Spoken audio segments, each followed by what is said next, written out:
Coupe. Let's get things rolling then with the Escort Lynx. In our studio here is the basic Ford Escort, a model that's been doing very nicely in the showrooms at a time when most small cars aren't.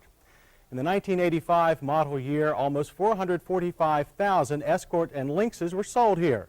The Escort itself is the second best-selling car in America.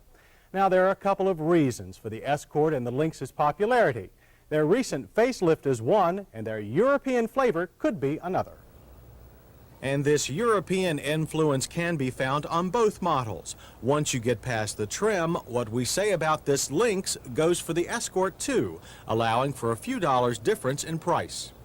This 5-door, equipped as most family buyers would order it, with air, automatic, and power steering, will set you back about $9,300. The Escort and Lynx got their first major makeover late last spring, and their looks have come a long way since their 1980 introduction. What you see is what you get.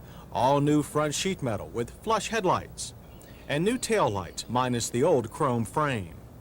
Dimensions have remained the same as before, inside and out. Over the years, the interior has been upgraded for comfort and convenience, and so has the dash, to make controls easier to use. At the rear, the doors are a bit short, with quite a bit of wheel intrusion, yet entrance ease is still acceptable.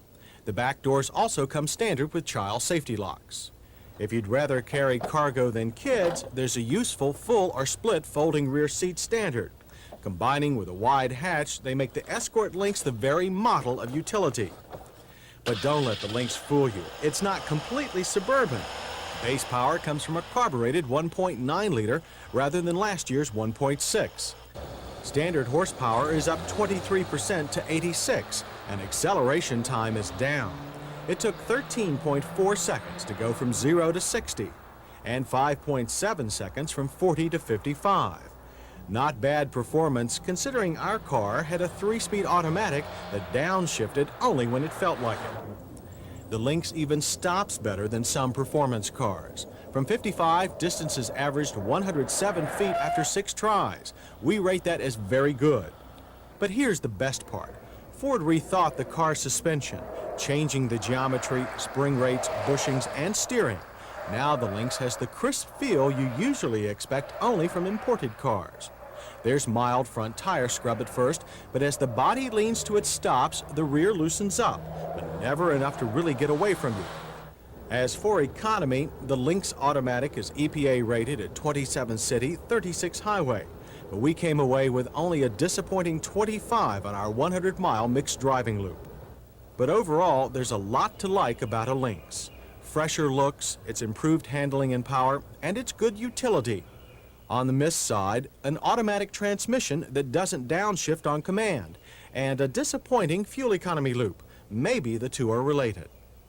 Overall, though, the standard Lynx is a fine small car, and the terrific starting point for a hot hatchback 3-door extension, this Lynx XR3.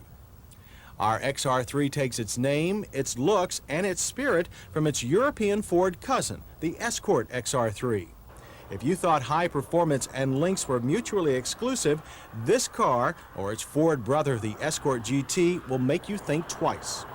On top of the already competent Lynx platform, the XR3 gets a lower center of gravity, a rear anti-sway bar, and a larger one for the front, and of course, stiffer shocks and springs. To mate that hardware to the ground, there are Goodyear Eagle 195/60 15s.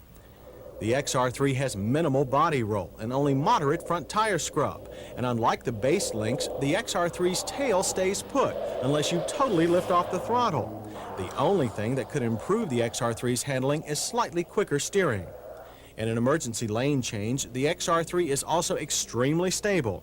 It acts a little like some racing sedans, lifting its inside front wheel rather than coming unglued at the rear. Multi-port fuel injection, a tuned exhaust system, and a handful of little improvements turned the Lynx 1.9 into a high-output 1.9. In numbers, that's 108 horsepower with 114 pound-feet of torque. That puts the Lynx in a whole new class. 17.1 second quarter mile at 79 and 10.2 seconds from 0 to 60. We have to add, the XR3's 5-speed manual is one of the smoothest we've shifted. Noticeable front drive torque steer is the only flaw in the drivetrain. Inside the XR3, you get the trimmings fit for a Capri 5-liter. With its inspired pedal positioning, real enthusiasts can even practice heel and toe downshifting. Seats are cloth covered with high bolsters and good support. The only interior blemish we could find was an instrument cluster that was half buried in the dash, and there were no readouts for oil pressure, amps, and speeds above 85. As if the XR3 doesn't already do enough, it's EPA rated at 24 city, 36 highway. We got 26, and that's better than our pedestrian Lnyx automatic. The best thing of all about the Lnyx XR3 is the price, $9,800 with air, and that hit us just right.